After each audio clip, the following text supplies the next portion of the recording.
Nuovamente collegati qui con Santiago Bernabéu, un caro saluto a tutti voi cari amici all'ascolto di RadioStarNews.it, ovviamente anche Lombardia TV. Ricordo la trasmissione che partirà dalla settimana prossima con il sottoscritto in studio insieme coadiuvato insomma da personaggi del mondo sportivo e dello spettacolo, quindi seguiteci sull'emittente lombarda. Voglio salutare pubblicamente ovviamente l'editore Roberto Fontana che mi dà questa grossa opportunità, il calcio internazionale in tutta Europa, on the road of Europe, a cura di Renato Scano in collaborazione con la redazione sportiva. Siamo in grado adesso di darvi le probabili informazioni quando ormai mancano pochi minuti all'inizio di questa partita del campionato della Liga Spagnola tra Real Madrid e il Real Sociedad.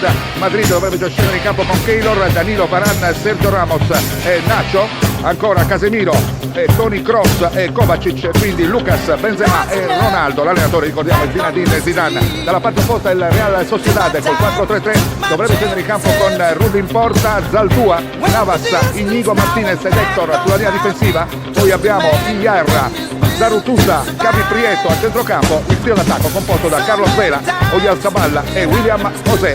L'allenatore Eusebio Sacristan. Adesso dovrebbero essere due formazioni che fra pochi minuti vedremo qui in questo splendido stadio di Madrid. La linea che può tornare alla regia.